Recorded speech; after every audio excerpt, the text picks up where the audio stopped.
Bueno, buenas noches compañeros y compañeras, sean bienvenidos al repaso de Derecho Penal.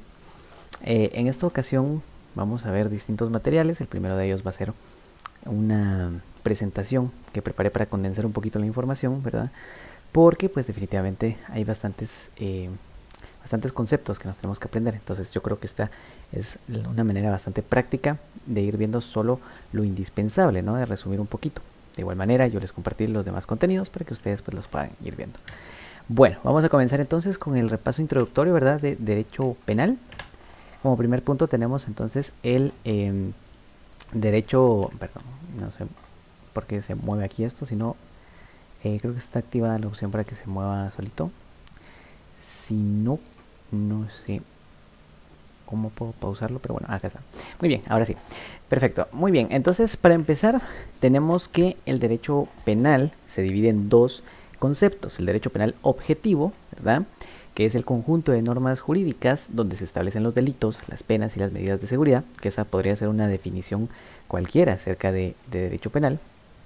Solo permítanme, estoy grabando. Sí, no vaya a ser que no esté grabando. Ok, entonces, bueno, les comentaba, ¿no? Esa podría ser una definición tal cual, una definición conceptual de lo que es el derecho penal. Pero también encontramos el derecho penal subjetivo, el jus puniendi, que es la facultad o potestad que tiene el Estado para sancionar, es decir, para ejercer la jurisdicción sobre nosotros, ¿verdad?, como población. Entonces, es muy importante que sepamos diferenciar entre el objetivo, ¿verdad?, que es ese conjunto de normas jurídicas que establecen los delitos, las penas y medidas de seguridad, y también el derecho penal subjetivo, el jus puniendi, que es esa facultad o potestad que tiene el Estado para sancionar. Muy bien, luego tenemos la estructura de la norma penal. La norma jurídico penal consta de un presupuesto o de un supuesto de hecho que contempla el comportamiento jurídicamente prohibido y una consecuencia jurídica que fija la pena o medida de seguridad que ha de aplicarse si se realiza el comportamiento descrito. Es decir, funciona como cualquier otra norma del ordenamiento jurídico, ¿verdad?, de cualquier otra disciplina del derecho. Un supuesto jurídico y una consecuencia si ese supuesto se llega a realizar, si se llega a concretar, ¿verdad? Pero también encontramos algunas veces en el código penal encontramos algunas normas que están incompletas. Aquí me faltó la P, por cierto, ahí se la voy a agregar. Las normas incompletas son normas que carecen de supuesto o consecuencia jurídica, pero este se especifica en el mismo código, aunque en otro artículo. Es decir, nos puede mostrar solo el supuesto jurídico, nos puede mostrar solo la consecuencia, pero no nos muestra como tal la norma con esas dos partes que la componen, ¿no? Cuando pasa esto, entonces nosotros tenemos que ir a ciertos artículos en específico dentro del mismo código, ¿ya?, para complementar la información. Esto entonces es una norma incompleta, ¿ya?, cuando se busca dentro del mismo código. Ahora, las normas en blanco son normas en las que el supuesto jurídico debe ser buscado en una ley extrapenal, es decir, una ley fuera del Código Penal. ¿Ok? Muy bien, entonces, normas incompletas son aquellas normas que no están completas, ¿verdad?, pero que se complementan con otros artículos del mismo Código Penal. Las normas en blanco son normas que se complementan entonces con otras leyes fuera del Código Penal. Muy bien, tipos de normas. Tenemos también, aparte de estas dos características de la norma, tenemos los tipos de normas, ¿verdad? A la hora de legislar, se busca que tanto las personas de la sociedad acaten dichas leyes, dichas órdenes, como también las personas encargadas de impartir justicia, ¿verdad?, los órganos jurisdiccionales o los jueces. Entonces las normas primarias van dirigidas a la población y son preventivas, ¿verdad? Tienen la intención de que nos abstengamos como población de cometer delitos. Ahora bien, las normas secundarias van dirigidas a los jueces con la intención de que hagan prevalecer la justicia. Esa sería entonces la distinción. Las normas primarias van para la población, normas secundarias son dirigidas hacia los jueces. También tenemos los componentes del sistema penal, ¿verdad?, que dentro de estos componentes encontramos entonces el funcionamiento como tal de todo proceso penal en el país. Y se basa en la criminología, que es la estrategia que tiene el Estado para sancionar, contrarrestar el crimen, la política criminal, que entra en las estrategias realizadas en la política criminal, la creación de la ley penal, las derogaciones de ley y las reformas, ¿verdad? Toda la legislación. Por eso se llama política criminal, porque se basa entonces en las políticas que van a regir la legislación de los mecanismos penales que se van a aplicar en una sociedad, ¿verdad? Y luego también tenemos como tal el derecho penal, que es el mecanismo para aplicar el derecho penal, es el procedimiento para aplicar el derecho penal. Entonces, esto sería prácticamente lo que compone al sistema penal, pero también tenemos el derecho procesal penal, ¿verdad? Que posteriormente lo vamos a ver más a detalle cuando lleguemos a los cursos procesales. Vamos a empezar a ver todo lo que son los procesos, ¿verdad? Directamente desde los códigos procesales, porque recordemos que cada uno de los códigos, código civil, código penal, tienen también su respectiva parte procesal, que ya es indagar y ahondar en la materia administrativa y en el tema de cómo funciona el derecho desde adentro y cómo se llevan a cabo los procedimientos para poder hacer valer el derecho. Entonces, aquí dice que el derecho procesal es el mecanismo para aplicar el derecho penal, ¿ok? El derecho penal, entonces, podríamos definirlo como, desde su definición subjetiva, ¿verdad? Desde su definición objetiva, podríamos definirlo entonces como ese mecanismo, ese montón de reglas que tenemos en un sistema jurídico que delimitan las conductas de los delitos, las conductas que representan delitos y también las penas para estos. En cambio, en el derecho procesal, derecho penal procesal, o procesal penal, como lo veamos, son los mecanismos, ¿verdad?, para aplicar esas leyes, para aplicar esos preceptos jurídicos que ya están establecidos. Y pues luego tenemos el sistema penitenciario, ¿verdad? La finalidad del sistema penitenciario es reeducar y resocializar a las personas que están guardando prisión. Es decir, cómo se concretan las penas mediante el sistema penitenciario, ¿verdad? Se envían a las personas a las cárceles para que cumplan una condena por haber roto ciertas reglas o por haber cometido cierta infracción a la norma, ¿no? Entonces, estas personas no se van al sistema penitenciario, no se van a la cárcel con la finalidad de que se refundan ahí hasta su muerte, a diferencia de lo que solemos pensar, ¿no? Sino que realmente la finalidad es que pues estas personas se rehabiliten y logren salir cambiadas como personas nuevas, ¿no? Renovadas, y se vuelvan a reintegrar a la sociedad. Esa es la finalidad. Pero bueno, lo importante es que sepamos los componentes del sistema penal. Es criminología, política criminal, derecho penal, derecho procesal penal y el sistema penitenciario. Entonces, estos 5 elementos, ¿verdad?, tienen esa conjunción entre sí para asegurar el cumplimiento de la norma penal en un Estado. Luego tenemos la finalidad del derecho penal. Su finalidad es la protección de los bienes jurídicos tutelados de una sociedad.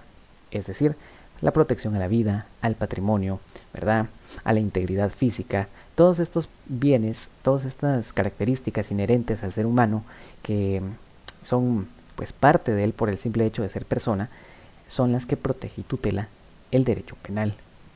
En este sentido tenemos que ser muy estrictos de únicamente aplicar el derecho penal a los actos graves, ¿verdad? Porque cualquier otro acto de otra índole que no amerite el derecho penal podría ser tratado con una rama específica del derecho. Sin embargo, el derecho penal como tal, recordemos que implica una condena, implica una pena para el agraviante, entonces ya son palabras mayores, ya implica la privación de la libertad de una persona, o ya implica algún tipo de retribución económica bastante grande. Por lo tanto, el derecho penal entonces solo interviene cuando se atenta en contra de los bienes jurídicos. Como lo repito, los bienes jurídicos son la integridad física, son la vida misma, son el patrimonio de las personas. Muy bien. Luego tenemos el derecho penal del enemigo, ¿verdad? Este fue otro de los puntos que también tratamos específicamente en una clase, ¿verdad? ¿Y qué es el derecho penal del enemigo? Bueno, prácticamente se enfoca en el crimen organizado, en las estructuras de mafia, ¿no? En las estructuras organizadas para delinquir, para romper las normas.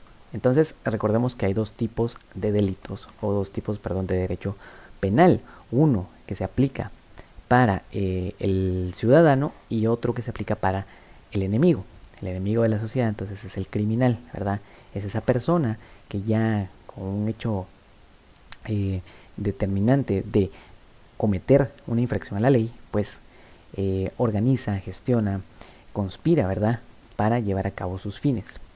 En cambio, el derecho penal de los ciudadanos, pues prácticamente da otras atribuciones menos drásticas para poder llevar a cabo el procedimiento, el proceso, ¿verdad?, penal, y poder condenar de una manera un poquito menos grave. En cambio, el derecho penal, pues tiene condenas, el derecho penal del enemigo tiene condenas más estrictas, tiene condenas más específicas, ¿verdad?, porque se considera que los criminales son el enemigo de la sociedad. Luego tenemos entonces los principios. Esto también es bastante importante y es necesario que nos los aprendamos, ya que prácticamente todo el curso se basó en la exposición de los distintos principios. Los principios son 8, son estos que tienen por acá, y los vamos a ir repasando uno por uno. Primero tenemos el principio de legalidad. Impone que todo acto y sujeto se encuentra sometido a la ley y que nadie es superior a ella. Entonces recordemos también que dentro del principio de legalidad también tenemos ciertas exigencias, ¿verdad?, que esas están en el documento. Como les digo, esto solo es un resumen de la información. Si ustedes quieren ampliar más la información, tienen el documento ahí disponible en el grupo para poder visionar de una manera más amplia, ¿no?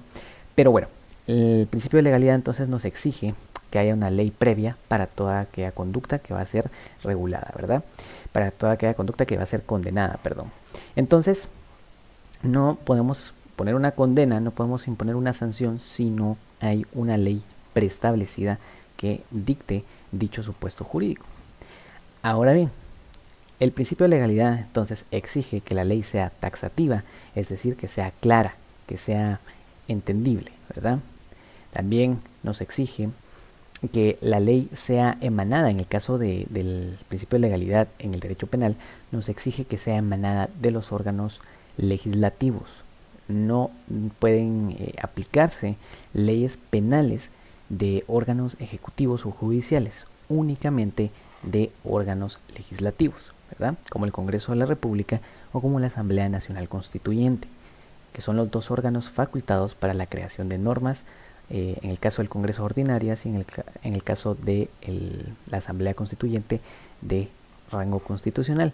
Pero bueno, entonces nos exige esto y también nos exige pues que la norma sea comprensible para todos, como les comentaba, que sea taxativa, ¿no?, que exprese claramente su propósito, su objetivo y su intención. Luego también tenemos el principio de lesividad. Bajo este principio se establece que el derecho penal únicamente debe proteger bienes jurídicos, dejando a un lado aquellos que no lo son, como por ejemplo los meramente morales, internos o poco importantes. Era lo que les comentaba, ¿verdad?, que prácticamente el derecho penal se usa en última instancia para la resolución de problemas, la resolución de conflictos en sí, pero tiene que utilizarse solo y solo si se atenta contra los bienes jurídicos. Como les decía, los bienes jurídicos son aquellos bienes inherentes a la persona humana, como por ejemplo su dignidad, por ejemplo su integridad física, su vida o su patrimonio. Entonces, únicamente, el principio de lesividad nos dice que únicamente se puede utilizar el derecho penal si se atenta contra uno de estos bienes jurídicos.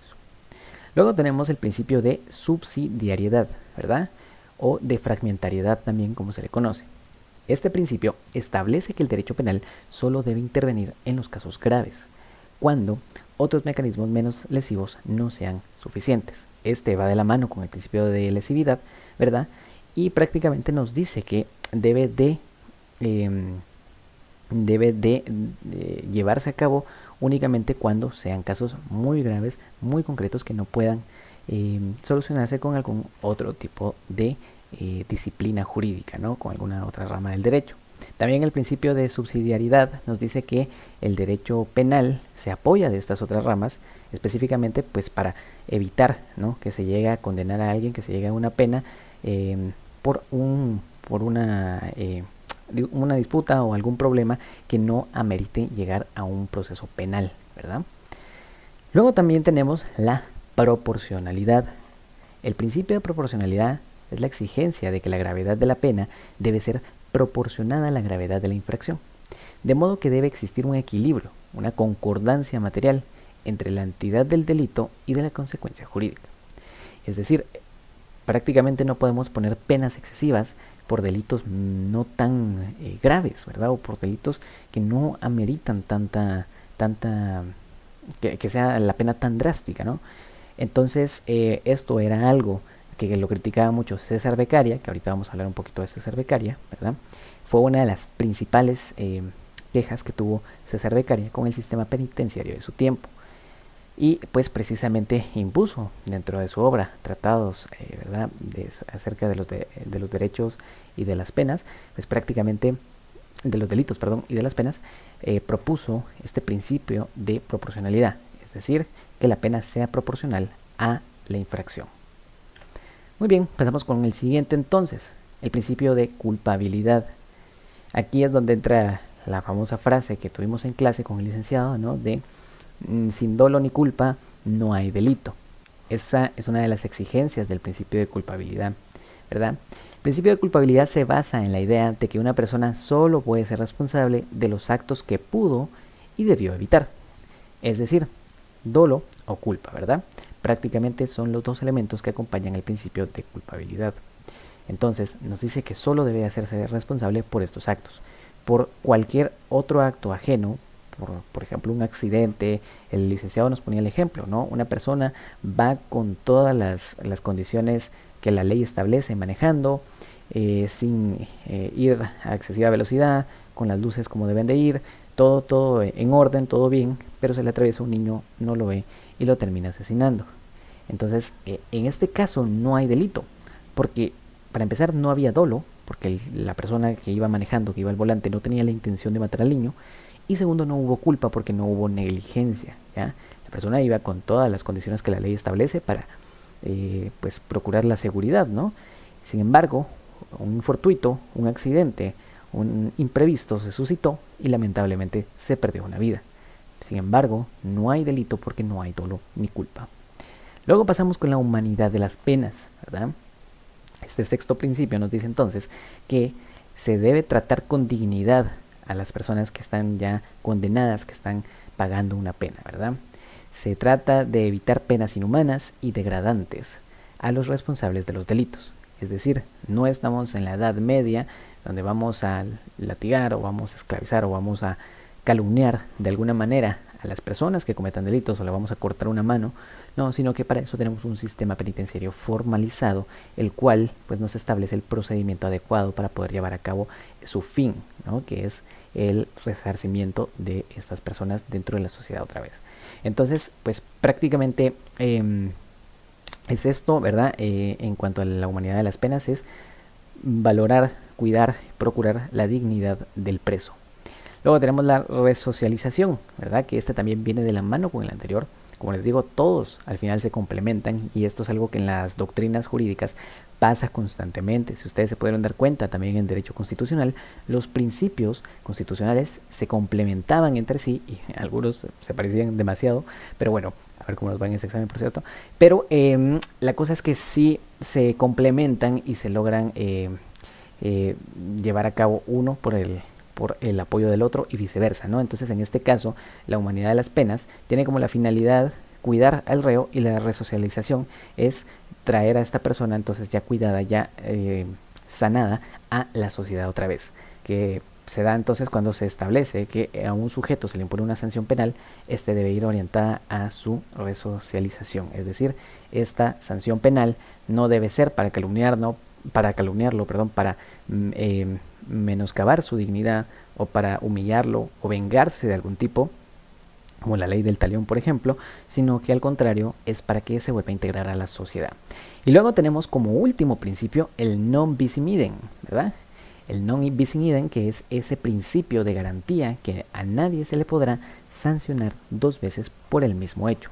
Su fundamento legal se encuentra en el artículo 17 del Código Procesal Penal. Si ustedes lo revisan en el documento, dice en la Constitución Política de la República. Fue un error, no es en la Constitución, sino que lo encuentran en el artículo 17 en el Código Procesal Penal. Ahí está estipulado entonces el principio non bis in idem, a nadie se le puede juzgar, ¿verdad? O sancionar dos veces por un mismo hecho. Ese es un principio que también comparte la extradición, ¿verdad? Entonces, bueno, pero eso lo vamos a ver un poquito más adelante. Es importante entonces que tengamos en cuenta, ¿verdad?, estos principios, que ya los tratemos de memorizar y que tratemos de relacionar cada uno, ¿verdad?, con pues su función. Legalidad, todo tiene que estar escrito. Lesividad, se protegen bienes jurídicos. Subsidiariedad, se utiliza únicamente en los casos graves, el derecho penal. Proporcionalidad, las penas deben de ser proporcionales, ¿verdad?, a las infracciones. La culpabilidad se basa entonces en la idea de que una persona solo puede ser responsable de los actos que pudo haber evitado, es decir, por el dolo y la culpa. La humanidad de las penas, ¿verdad? Este principio se basa en que los reos deben de ser cuidados y deben de ser protegidos hasta cierto punto, ¿no?, con la finalidad de evitar que se menoscabe su dignidad. La resocialización es este principio que nos dice que el sistema penitenciario está orientado a que las personas se reintegren a la sociedad, que los presos se reintegren a la sociedad, y el non bis in idem, que nos dice que a nadie se le puede sancionar 2 veces por un mismo hecho. Perfecto. Entonces, luego de hacer ese pequeño recorrido por los principios, vámonos directamente con otro de los temas también importantes y de los que menos vimos, que fue la escuela de pensamiento, ¿verdad? Bueno, tenemos 3 escuelas de pensamiento: la escuela clásica, escuela positiva, escuela ecléctica. Uno de los máximos representantes de la escuela clásica es Immanuel Kant, ¿ya?, de la corriente kantiana, del imperativo categórico y del racionalismo. Ustedes recordarán a Kant por todas estas figuras filosóficas que planteó, pero que también tuvieron una influencia muy fuerte en la legislación de los países europeos, ¿verdad? Entonces, prácticamente lo que nos dice la escuela clásica es que la pena es un castigo proporcional al delito cometido. Su fin es retributivo y preventivo. Es decir, prácticamente se aplica hasta cierto punto la ley del talión, ¿no? Tanto fue la gravedad del delito, pues tanto será entonces la imposición de una pena, ¿verdad? Pero no solo se aplica por eso, sino que también se aplica de manera preventiva, ¿no?, para evitar que se sigan cometiendo delitos y para que las personas se abstengan al ver estas conductas preventivas, se abstengan entonces de cometer delitos. Esto es lo que nos dice la escuela clásica. Se basa en el racionalismo, ¿sí? Se basa entonces en las ideas racionales y por eso tenemos como máximo expositor a Immanuel Kant. Bueno, también otro de sus máximos expositores podría ser el mismo César Beccaria, que también pertenece a esta escuela. De todas maneras, yo les voy a compartir más tardecito, al finalizar el repaso, les voy a compartir otro documento donde tengo un cuadrito comparativo con cada una de las escuelas y las explico a detalle y voy viendo rubro por rubro, desde su filosofía hasta la imposición de la pena y todas las cosas que conllevan, ¿no? También las fechas de cuando fueron ideadas. La primera fue la escuela clásica, la segunda fue la escuela positiva. Como uno de los máximos representantes de la escuela positiva tenemos a César Lombroso, ¿verdad? La pena es un medio de defensa social y de readaptación del delincuente. Se enfoca en la prevención y en la corrección. Entonces, esta es una corriente que nos dice que pues prácticamente no se enfoca como tal en el libre albedrío que se enfoca la escuela clásica, sino que se enfoca como tal en los factores sociales, ya en los factores sociales, en el entorno social que acompaña entonces a aquellos delincuentes, a aquellas personas que delinquen y que rompen la norma jurídica. Entonces, tiene esa distinción con la escuela clásica, ¿verdad?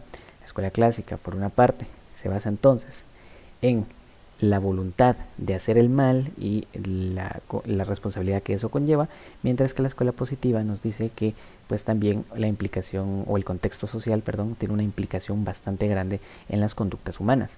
La escuela ecléctica, por otra parte, combina ambas teorías, ¿verdad? Como máximo, uno de los máximos representantes tenemos a Franz von Liszt, que pues fue un jurista alemán que pues también expuso sus ideas acerca de esto durante una convención en la cual se unificaron las dos escuelas anteriores. Combina fines retributivos, preventivos, buscando la justicia y la reinserción social.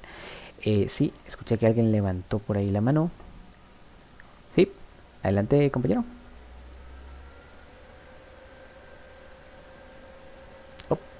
Creo que se fue de... Sí, se fue de la llamada. Bueno, solo vamos a hacer una breve pausa por acá. Y aquí tengo mi cuestionario ya completo, por cierto. Y aquí está el cuadrito que les digo. Miren, entonces aquí tengo los fundadores, ¿verdad? De la escuela clásica tenemos a César Beccaria, Francesco Carrara y también a Immanuel Kant. Luego en la escuela positiva tenemos a César Lombroso, Enrico Ferri y Raffaele Garofalo. Luego también tenemos en la escuela ecléctica a Franz von Liszt, y aquí me parece que hubo también otro jurista y legislador que olvidé poner, pero ahí se los voy a juntar también. Bueno, entonces aquí tenemos las respectivas fechas. La primera fue la escuela clásica desde el siglo XVII, es decir, 1700, hasta el siglo XIX, ¿verdad? Hasta el 1800 o por ahí. Luego tenemos la escuela positiva desde el siglo XIX hasta el siglo XX, y luego tenemos la escuela ecléctica que entró en vigor en el siglo XX. Sus enfoques, ¿verdad? En la escuela clásica, el delito se percibe como un ente jurídico, se centra en el acto ilícito y en la responsabilidad moral. Era lo que les decía entonces. Se basa entonces en la decisión que tienen las personas de cometer o abstenerse de cometer los delitos. Mientras que en la escuela positiva, el delito se ve como un fenómeno natural y social, se enfoca en el delincuente y en sus características. También tenemos en la escuela ecléctica la combinación de estos dos postulados, ¿verdad? Combina el estudio del delito como un acto jurídico y como un fenómeno social. La base filosófica. En la escuela clásica tenemos el racionalismo y liberalismo, que defiende el libre albedrío y la responsabilidad individual. Es decir, lo que les digo otra vez, ¿verdad? Lo que les repito, el discernimiento sobre hacer o no hacer un crimen, cometer o no cometer un crimen. Luego tenemos en el positivismo, que niega el libre albedrío y enfatiza factores biológicos, psicológicos y sociales. Es decir, aquí ya dice, ok, no todas las personas están facultadas para poder acatar la norma. Entonces hay que estudiar desde un punto de vista social su entorno, porque el entorno puede ser el que esté propiciando, ¿no?, algún tipo de conducta. Por ejemplo, si vive en un área marginal y se crea en una cultura de violencia, pues evidentemente esa persona va a ser violenta y va a cometer delitos en un futuro. Psicológicos, ¿verdad? Algún tipo de trauma, cualquier tipo de problema que haya sufrido esta persona y que le cause cierto problema a la hora de discernir entre el entendimiento de las leyes. Y luego también tenemos los factores biológicos, como podrían ser las enfermedades, ¿verdad? Entonces aquí vemos la distinción mucho más clara desde la filosofía. En el racional nos dicen entonces, no, todas las personas son responsables de sus actos porque tienen libre albedrío. En el positivismo nos dicen, no todas las personas son responsables de sus actos porque no todas las personas tienen libre albedrío para poder discernir entre el bien y el mal, ¿no? No todas las personas están facultadas para discernir entre el bien y el mal. También hay factores biológicos, sociales y psicológicos que afectan y que por ende entonces suelen complicar esta teoría, ¿no?, la teoría anterior. Y pues luego tenemos la ecléctica, que es la integración de todo, ¿no? Integra el libre albedrío como la influencia de factores externos en el comportamiento. Ahora con la pena. La pena es un castigo. Para la escuela clásica, la pena es un castigo proporcional al delito cometido. Su fin es retributivo y preventivo. La pena en la escuela positiva es un medio de defensa social y la readaptación del delincuente. Se enfoca en la prevención y en la corrección. Es decir, en la escuela clásica es la ley del talión. Tú hiciste algo malo, tú vas a ser condenado según el tipo de, o según la gravedad del asunto, ¿no? Según el tipo de delito que cometiste, según la gravedad del asunto. Pero la pena de la escuela positiva nos dice entonces que, pues, para empezar, es un medio de defensa social. O sea, es decir, no estamos penalizando porque nos hallemos en la necesidad de vengarnos de esta persona, sino que nos vemos en la necesidad de proteger al resto de la sociedad de esta persona. Esa es la principal diferencia. Se enfoca entonces en la prevención de que se cometan nuevos delitos y en la corrección de la persona que ya cometió dichos delitos. Y pues en la teoría ecléctica, ¿verdad?, combina fines retributivos, es decir, fines de castigo, y fines preventivos, es decir, fines de abstención o de prevención para que no se cometan los delitos, buscando la justicia y la reinserción social. Entonces, como ven, prácticamente estas escuelas se complementan van evolucionando, ¿verdad? Y van mejorando aspectos negativos que tenían las anteriores, hasta que llegan a la escuela ecléctica, pues que ya es un postulado que nos acerca más a una combinación de un sistema mucho más justo, ¿verdad? En el cual se toman en cuenta todos los factores de las anteriores escuelas. Ok, ¿alguna pregunta con el tema de las escuelas? ¿O todo bien? ¿Todo bien por el momento? ¿Sí? Perfecto. Muy bien, entonces volvamos con nuestra presentación que la tenemos por acá, ¿verdad? Y pasemos con el siguiente, que es César Beccaria. Vamos a enfatizar un poquito en la figura de César Beccaria como tal, de quién era este señor, ¿verdad? Y cuál fue su aportación más destacada a la literatura jurídica, ¿verdad? A las obras jurídicas, y también qué era lo que decía. Bueno, César Beccaria fue un jurista, filósofo, economista y escritor italiano. Es considerado un pilar del liberalismo penal y un precursor del derecho penal científico, ¿ya? ¿Por qué? Porque estudió directamente las penas, con rigurosidad, con el método científico. Era algo que no se había llevado a cabo hasta el momento, y entonces pues ya tuvo un entendimiento mayor y una comprensión mayor de los abusos que se realizaban, ¿verdad?, en esta época. Estamos hablando de la Edad Moderna, más o menos entre los años 1700, por ahí. Entonces tenemos entre sus obras más destacadas, tiene varias obras que son muy importantes para el derecho penal. Sin embargo, quizás la más destacada, la más importante, es el Tratado de los Delitos y las Penas, ¿verdad?, de 1764, en la cual pues él plantea un sistema de normas las cuales el Estado debe procurar y debe promover dentro del sistema penitenciario para evitar los abusos y para poder darle una dignidad a los reos, ¿verdad? Entonces él abogó por la humanización de las penas y propuso que éstas fueran proporcionales a los delitos, es decir, prácticamente la extinción del abuso que se tenía antes, ¿verdad?, en los sistemas penitenciarios, en los sistemas penales, en el cual no había ningún tipo de parámetro y el poder era absoluto y desmedido para poder ejercer las penas sobre los delincuentes. Como les digo, en determinados momentos de la historia pues se consideraba que un castigo justo era cortarle la mano, o era pues, no sé, cortarle la lengua, o algún tipo de situación similar. César Beccaria entonces se opuso a estos postulados, ¿verdad? Muy bien. Luego tenemos entonces por acá, perdón, me salí de la presentación. Tenemos por acá el ámbito de aplicación de la ley, ya yéndonos un poquito, saliéndonos un poquito de la teoría, de los principios, de las escuelas y de César Beccaria, pues ya nos vamos un poquito, regresamos un poquito como tal a la actualidad. Vemos entonces esos factores que tienen una implicación directa en cómo se manejan las leyes penales en Guatemala. Entonces tenemos los ámbitos de aplicación de la ley. La ley penal debe aplicarse a las personas que cometan hechos que califica como delitos, dentro de una esfera de tiempo y espacio. El ámbito de validez de la ley penal debe de circunscribirse a tres aspectos: validez personal, validez espacial y validez temporal. Entonces, prácticamente el ámbito de validez tiene que enfocarse en estos tres puntos que son indispensables para poder legislar. ¿Por qué a las personas? Porque es para quien va dirigida la norma. La validez espacial, porque las leyes se tienen que distribuir o se tienen que aplicar dentro de un espacio determinado, que es la jurisdicción del Estado, ¿no? Es ese espacio donde el Estado ejerce su soberanía. Y luego tenemos la validez temporal. La validez temporal entonces es la cantidad de tiempo o los procesos especiales que se pueden dar para aplicar leyes que están ya desfasadas o que ya no están vigentes. Bueno, pero primero vamos con el ámbito personal. Vamos a ver uno por uno. El ámbito personal, igualdad ante la ley penal. Es importante hacer notar que la ley penal va dirigida a todos y cada uno de los ciudadanos y personas que habitan o transitan por el territorio nacional.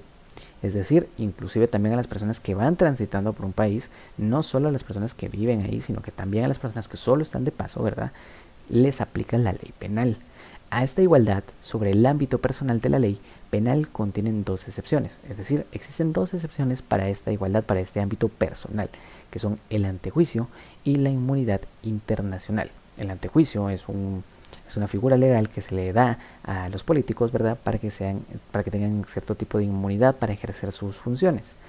La inmunidad internacional entonces es esa inmunidad que se le da a los diplomáticos, a las personas que están encargadas de las relaciones de diplomacia, de las relaciones exteriores en otros países, ¿verdad? Por ejemplo, las personas delegadas en las distintas delegaciones, se me olvidó el nombre ahorita, perdón. Eh, es una laguna mental por ahí, pero bueno. Las distintas embajadas, perdón, ¿verdad? Los diplomáticos que trabajan en las distintas embajadas y entonces tienen este tipo de protección, este tipo de inmunidad internacional. Luego también tenemos el ámbito espacial.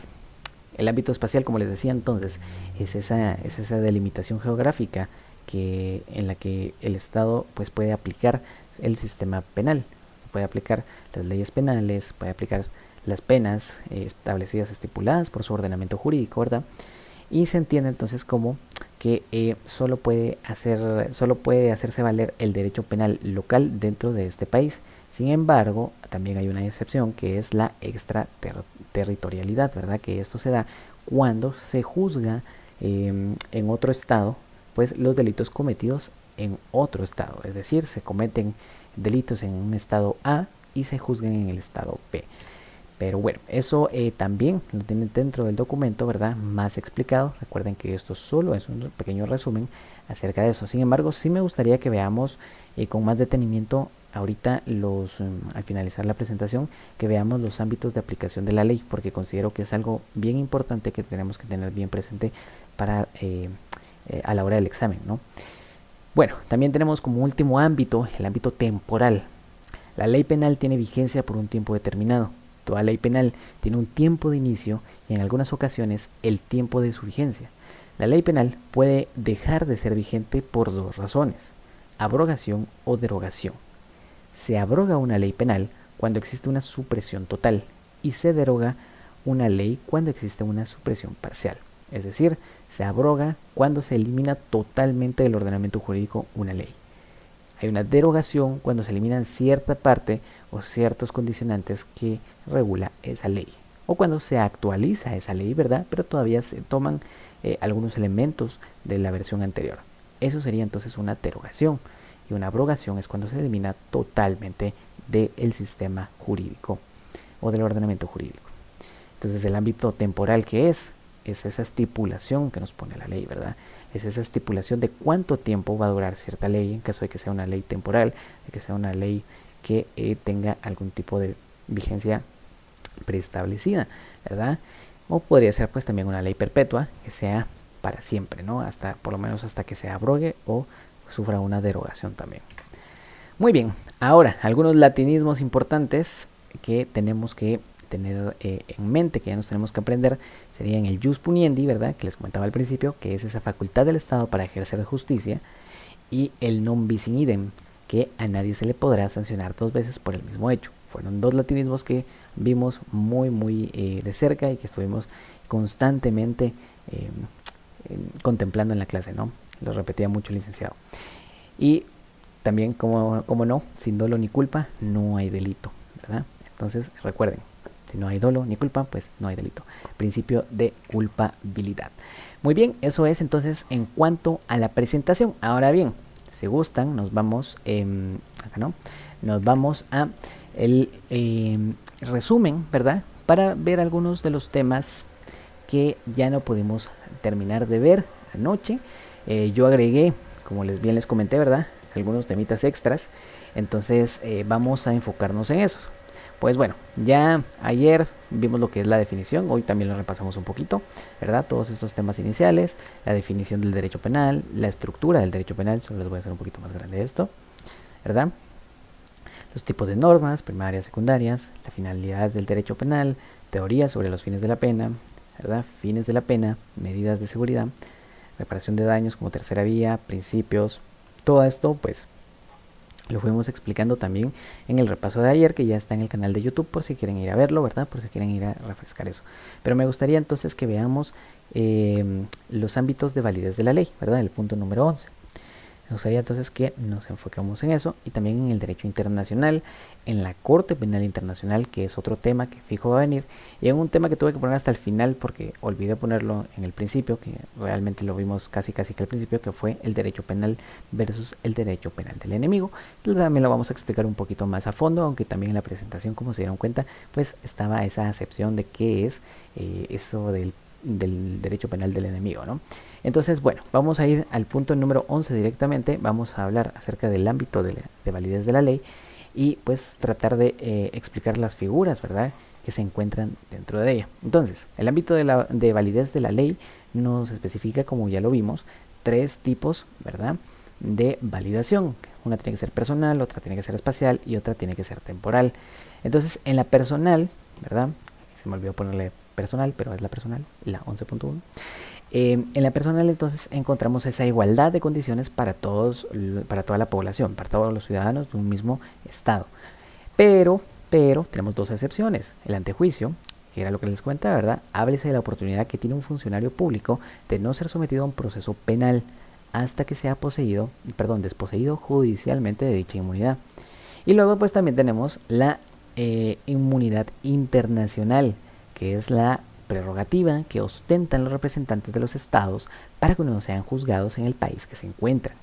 La inmunidad de la jurisdicción que gozan los agentes diplomáticos se debe a la reciprocidad internacional, de respetar y de no intervenir en los asuntos internos de otro estado, independientemente de que se encuentre dentro de la territorialidad de la ley penal del estado receptor.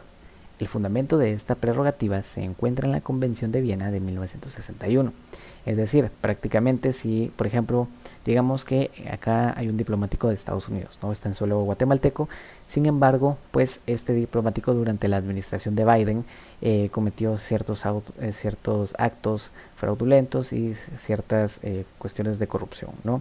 Se abre una investigación en Estados Unidos y pues se gira la orden de captura. Sin embargo, se puede capturar acá en Guatemala, pero no se le va a tratar acá en Guatemala, no se le va a penalizar en Guatemala, sino que pues se tendría que regresar a el país de origen, ¿verdad? A su país de origen, donde que en este caso sería Estados Unidos, y ahí se llevaría el proceso. Tiene entonces este goce de inmunidad dentro de este estado porque a nosotros no nos competen los problemas de Estados Unidos, le competen a ellos, a su jurisdicción y a sus órganos estatales. Nosotros no tenemos nada que ver ahí, entonces por eso es que simplemente ejercemos esa inmunidad hacia los diplomáticos, ¿verdad? Entonces, 2 excepciones a la igualdad de condiciones sobre el ámbito de validez personal de la ley penal serían entonces el antejuicio y la inmunidad internacional. Luego tenemos el ámbito espacial de la ley, ¿verdad?, que es el territorio prácticamente.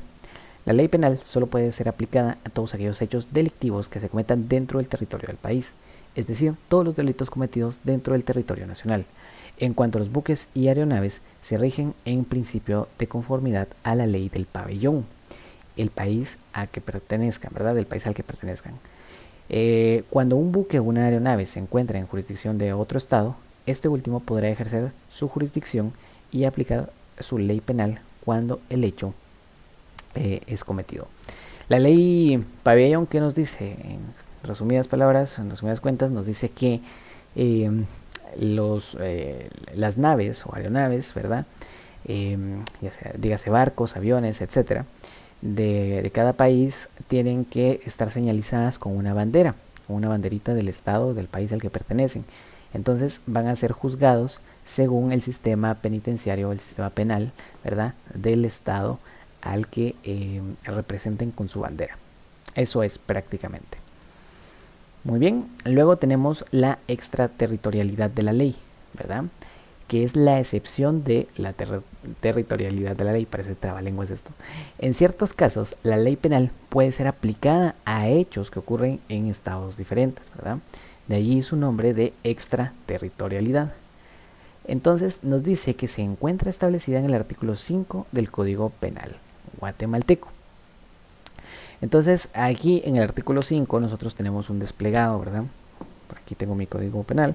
Nosotros tenemos un desplegado en el cual nos dice pues cuáles son esos casos en los que se aplica, ¿verdad?, el principio de extraterritorialidad, o que se aplica esta excepción. En el artículo, perdón, en el numeral 1, por ejemplo, el artículo 5 del Código Penal nos dice, por delito cometido en el extranjero por funcionario al servicio de la República, cuando no hubiera sido juzgado en el país en el que se perpetró el hecho, ¿verdad? Número 2, por delito cometido en nave, aeronave o cualquier otro medio de transporte guatemalteco, cuando no hubiera sido juzgado en el país en el que se cometió el delito. Esa hace alusión también a la ley del pabellón. Número 3, por delito cometido por guatemalteco en el extranjero, cuando se hubiera denegado su extradición. Ok, en ese caso pues también se le va a juzgar en otro país, porque si se le negó la extradición, pues evidentemente se le tiene que juzgar, y eso de hecho es uno de los principios que vamos a ver a continuación de la extradición. Número 4, por delito cometido en el extranjero contra guatemalteco, cuando no hubiera sido juzgado en el país de su perpetración, siempre que hubiera acusación de parte del Ministerio Público y del imputado y el imputado se hallara en Guatemala. Por delito, número 5, por delito que por tratado o convención deba sancionarse en Guatemala, aun cuando no hubiera sido cometido en su territorio. ¿Verdad? Ciertos tratados internacionales entonces exponen ciertas condiciones en específico que dicen que no importa si el delito se practica en otro país, debe de juzgarse en un país en específico, ¿verdad? Y número 6, por delito cometido en el extranjero contra la seguridad del Estado, el orden constitucional, la integridad de su territorio, así como la falsificación de firma del presidente de la República, falsificación de moneda o de billetes de banco, de curso legal, bonos y demás títulos y documentos de crédito, ¿verdad? Entonces, en estos casos estipulados en el artículo número 5, se aplica del Código Penal, se aplica la extraterritorialidad, ¿verdad? Que es prácticamente juzgar fuera de nuestras fronteras a alguna persona, ¿verdad? Con una ley, con nuestra ley, prácticamente. Entonces, eso es el principio de extraterritorialidad, que está dentro del ámbito de territorialidad de la ley, ¿no? Del ámbito espacial. Bueno, pero ahora tenemos entonces los principios, ¿verdad? Los principios de la extraterritorialidad. O sea, esos principios que deben de existir a la hora de juzgar a una persona perteneciente de un estado en otro, ¿verdad? Entonces, tenemos el primer principio de personalidad o nacionalidad. La ley del estado puede perseguir a un nacional, a donde quiera que éste haya cometido un delito. La ley nacional a que pertenecen lo seguirá siempre con independencia del lugar en el que se encuentre. Es decir, nuestras leyes entonces siempre nos van a perseguir independientemente del lugar en el que nos encontremos, ¿verdad? También está el principio de universalidad. El Estado está facultado para aplicar su ley penal a hechos cometidos fuera de su territorio, cuando así lo estipule algún tratado o convenio internacional. Su principal fundamento es evitar la impunidad a hechos trascendentales para la comunidad internacional, como el genocidio, la trata de personas, la desaparición forzada, tortura, etc., ¿verdad? En este caso, entonces, se utiliza el principio de universalidad. Luego tenemos el principio de real o de protección, que es la facultad que tiene un Estado de aplicar su ley penal contra hechos que afecten sus intereses estatales, ¿verdad? Como la seguridad del Estado, el orden constitucional, falsificación de firmas del presidente o de moneda nacional. Imaginemos que, por ejemplo, ahorita va un guatemalteco, se infiltra en la Casa Blanca y pues falsifica la firma de Donald Trump. Pues entonces se le podría juzgar con las leyes penales de Estados Unidos, en este caso, ¿verdad? Por pues haber cometido cierto delito en contra del Estado, en contra de la integridad del Estado como tal. Y el principio de justicia supletoria. Es una doctrina alemana que permite que la justicia penal de un Estado se pueda aplicar supletoriamente a la del Estado que le correspondería aplicar su ley penal. El fin primordial de este principio es evitar la impunidad, y se da cuando a un sujeto no se le aplica por diversas razones la ley penal del Estado que le corresponde, y de manera supletoria se aplica la ley penal de otro Estado. Es decir, por ejemplo, si viene, no sé, un delincuente de acá, ¿verdad? Ahí se va a El Salvador, comete un estado delictivo allá, comete un crimen allá, ¿verdad? Se pide la extradición, se trae para Guatemala, pero ya estando en Guatemala no se le juzga por alguna razón, pues entonces viene el gobierno de El Salvador, ¿verdad? Y lo puede juzgar con toda la facultad de la ley por el principio de supletoriedad, ¿verdad? Lo puede juzgar entonces con su código penal. Bueno, luego tenemos el ámbito temporal de la ley, ¿verdad? El ámbito temporal de la ley, pues hablamos del tiempo. Y aquí también tenemos otras figuras importantes, ¿verdad? Como la extractividad de la ley, que es cuando se utilizan leyes que están ya pasadas de tiempo, que ya están derogadas, ¿verdad? Y que se utilizan para ciertos tipos de casos en específico. Pero bueno, como tal, el ámbito temporal de la ley nos dice que es la vigencia, ¿verdad? Por un tiempo determinado. Toda ley penal tiene un tiempo de inicio y en algunas ocasiones el tiempo de su vigencia. La ley penal puede dejar de ser vigente por dos razones, por abrogación o derogación, ¿verdad? Que era lo que hablábamos allá. Ya hablamos que la abrogación es la eliminación total de la ley de un ordenamiento jurídico y la derogación es entonces la eliminación parcial, es decir, de ciertas partes, de ciertas cláusulas, o que se podría interpretar como si es una actualización de la ley, ¿verdad? Pero bueno, ahora bien, yéndonos entonces con el principio de extractividad, quiere decir que si la ley vigente vigente al tiempo en que fue cometido el delito fuere distinta de cualquier ley posterior, se aplicará aquella cuyas disposiciones sean favorables al reo, aun cuando haya recaído sentencia firme y aquel se halle cumpliendo su condena. Existen dos formas de extractividad, ¿verdad? Entonces, contemplémoslo como si fuera un mapa conceptual en el que tenemos hasta arriba la extractividad y abajo tenemos pues que derivan de ella la ultraactividad y la retroactividad, ¿verdad? La extractividad, entonces, como les comentaba, es la aplicación de una ley, la aplicación extra de tiempo, ¿no? O sea, fuera de su tiempo, no como el procedimiento tal cual lo conocemos de una ley.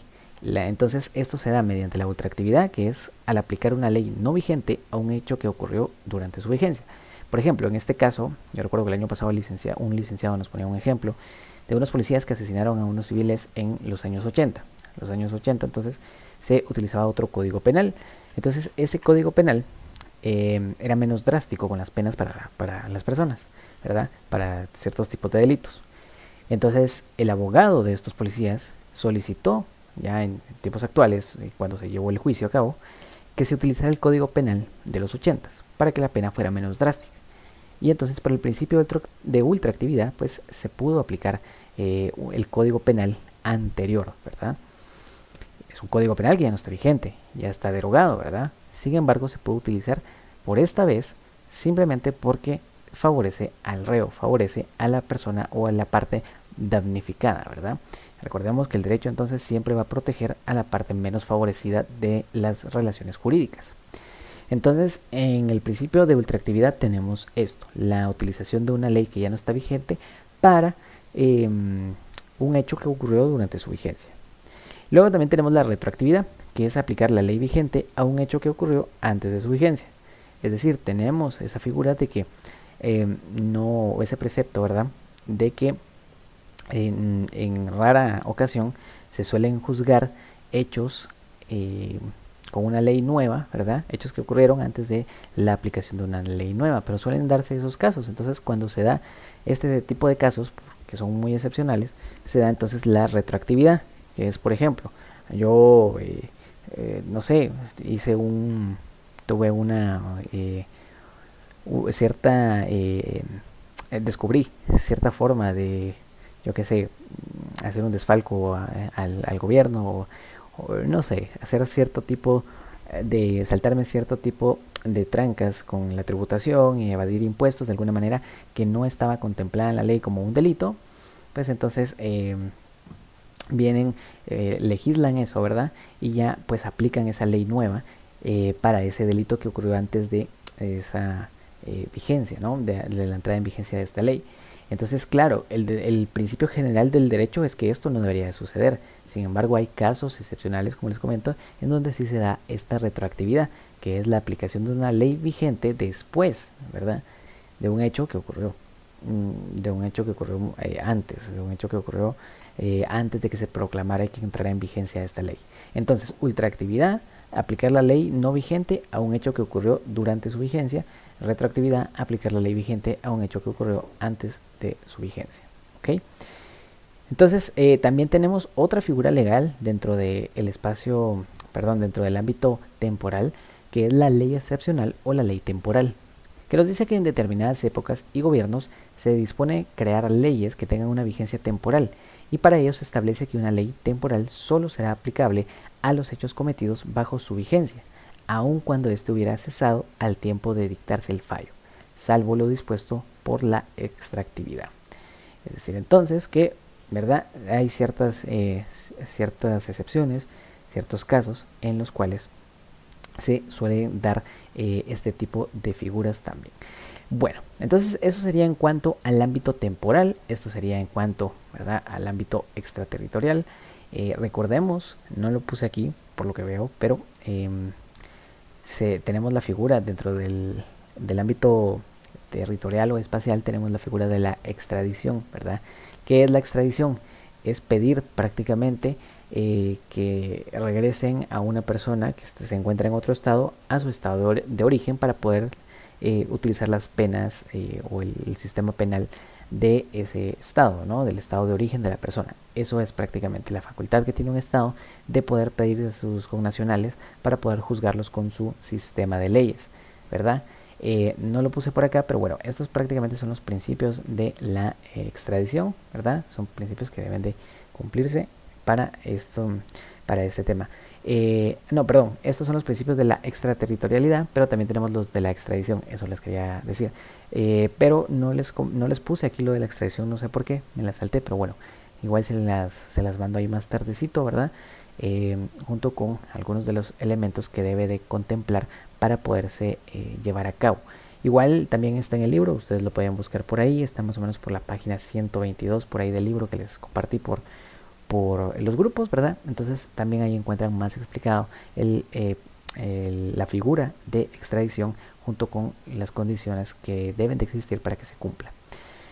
Si quieren igual lo repasamos ahorita un ratito, solo vamos con el derecho internacional y la Corte Penal Internacional, ¿verdad? Ah, bueno, aquí lo tenemos, perdón, entonces lo cambié, no sé por qué lo moví, pero entra dentro del ámbito territorial, ¿verdad? Disculpen ahí, es que ya entre tanta información ya me pierdo, pero bueno, lo tenemos por acá y aquí, como les comento, tenemos los principios de extradición, entonces los vamos a ir viendo. Entonces, dentro del derecho internacional tenemos esta figura que les comentaba que es la extradición, ¿verdad? Que es el mecanismo internacional que tienen los estados para requerir a otro estado la entrega de una persona para que sea juzgada en el estado que lo ha solicitado. Esta institución es la que permite a través de las instancias legales la entrega de cualquier persona que se encuentra en un estado y que está siendo procesada o perseguida penalmente en otro. El objetivo es evitar la impunidad. Es decir, por ejemplo, no sé, Pepito es español y comete un crimen en Marruecos, por ejemplo, ¿no? Entonces las leyes de Marruecos son mucho más drásticas, las condiciones del sistema penitenciario son mucho más obsoletas y crueles. Entonces viene España y pide, ¿verdad?, a su conciudadano para poderlo juzgar en su territorio. Eso es prácticamente la extradición. Pero para que se dé eso, deben de existir ciertos principios. Primero tenemos el principio de legalidad, ¿verdad? El principio de legalidad es un principio que acompaña absolutamente todos los principios, ¿verdad?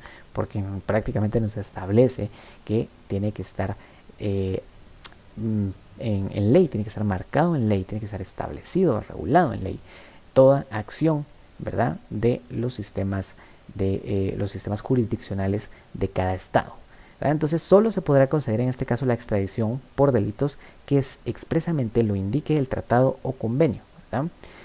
Aquí tenemos el latinismo, ¿verdad? Nulla traditio sine lege, que es el tratado prácticamente o el convenio, ¿verdad? Es esta figura entonces que nos dice el principio de legalidad que solo se puede extraer, solo se puede solicitar o conceder la extradición, ¿verdad?, por delitos expresamente indicados en las normas del ordenamiento jurídico penal, en este caso, ¿verdad?, de los estados.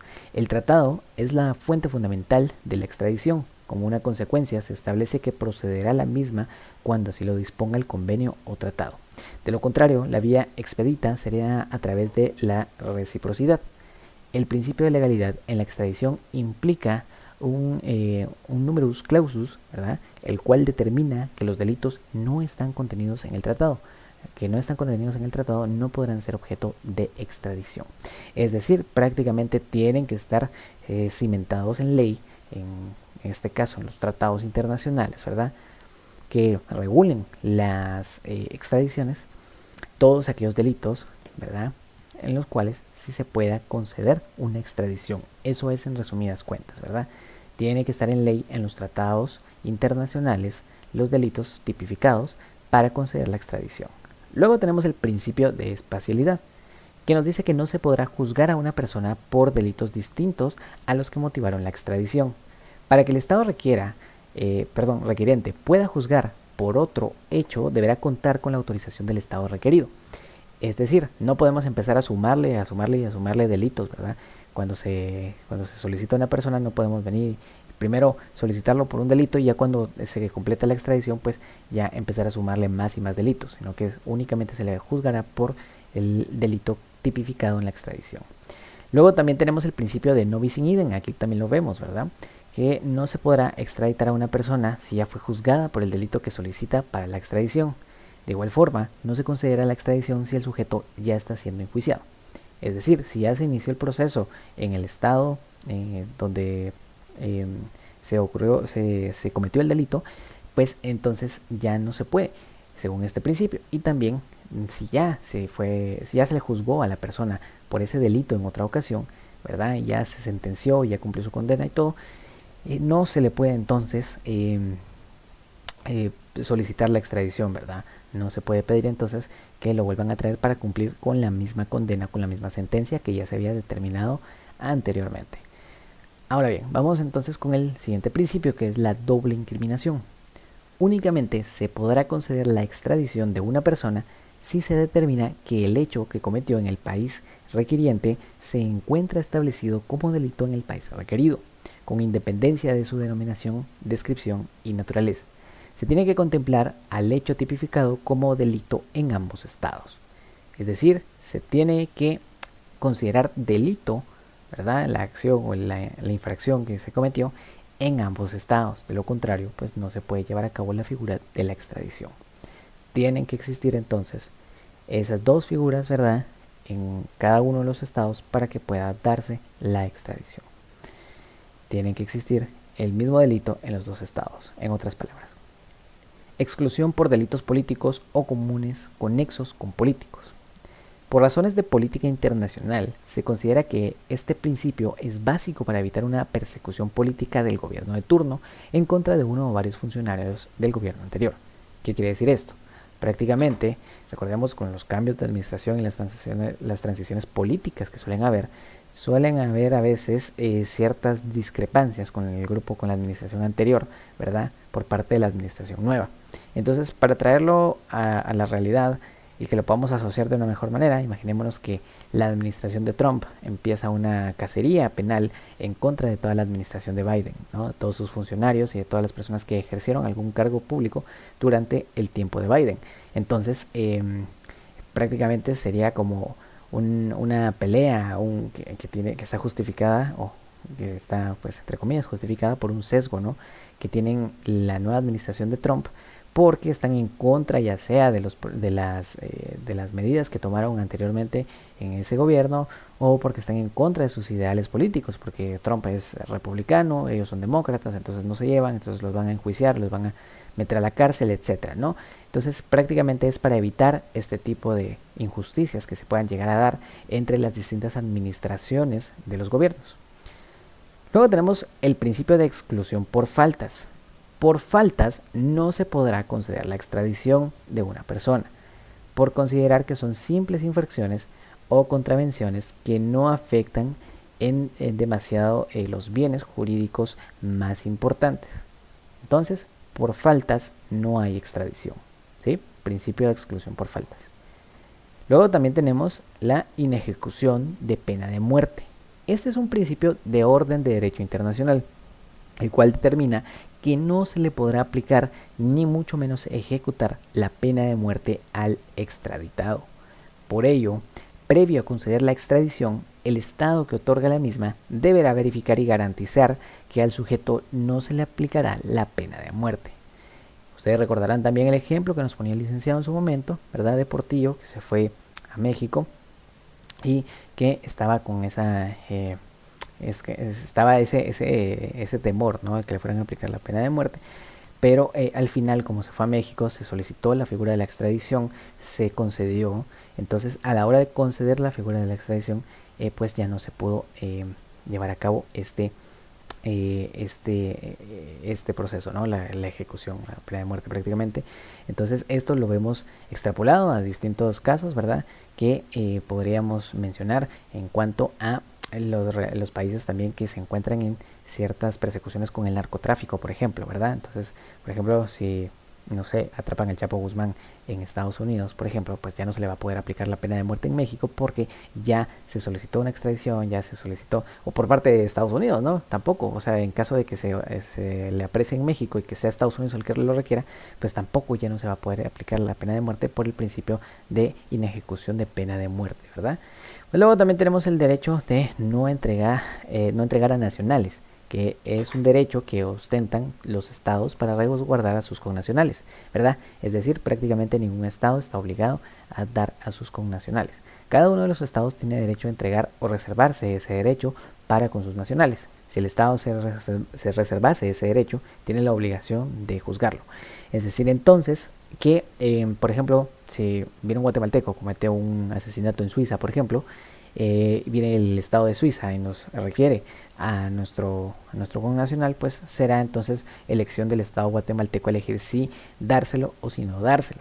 Pero si no le damos al connacional, si al final nos reservamos ese derecho para decir que no se va a llevar a cabo la extradición, entonces se tiene que cumplir, ¿verdad? La condena, el proceso penal para posteriormente llevar a una condena dentro del suelo guatemalteco, ¿verdad? Se tiene que juzgar con las leyes guatemaltecas, ya que como no se le está dando la oportunidad a Suiza de juzgarlo, pues entonces por lo menos en Guatemala sí se le tiene que juzgar y condenar por el delito que cometió. Eso es entonces lo que nos dice el derecho de no entregar a nacionales, que es un derecho que tienen todos los estados. Muy bien, y por último, pues tenemos las clases de extradición, ¿verdad? Tenemos la extradición activa, que se refiere a la solicitud que realiza un estado a otro para que se le entregue a una persona. Es decir, es el estado entonces que solicita el que hace efectiva la extradición activa. La pasiva, que es la entrega que realiza un estado a otro estado de una persona que ha sido solicitada. Es decir, por ejemplo, Guatemala viene de una manera activa, pues solicita la extradición de, yo que sé, un narcotraficante, por ejemplo, a México, ¿no? Un narcotraficante guatemalteco que está alojado en México, viene a México, concede la extradición y esa sería entonces la figura activa y la figura pasiva. Luego tenemos la voluntaria, cuando una persona se entrega voluntariamente a un estado que lo está buscando para ser procesado. Por ejemplo, imaginemos otra vez con el tema del narcotráfico, yo que sé, que el Chapo Guzmán viene un día, se levanta y dice quiero cambiar, quiero dedicarme al bien, y se entrega a las autoridades de los Estados Unidos, ¿no? Entonces, pues prácticamente sería eso, sería una extradición voluntaria. Luego tenemos también la espontánea. Un estado sin requerimiento hace entrega de una persona para que sea procesada en otro estado, ¿verdad? Entonces, un estado sin algún requerimiento, pues sin estas formalidades legales, sin estas formalidades burócratas, pues viene y pues prácticamente le dice, tomen, ahí está, juzguenlo ustedes, ¿no? De tránsito es el paso de un estado, el paso que un estado otorga, a otro para que pueda transitar una persona extraditada en su territorio.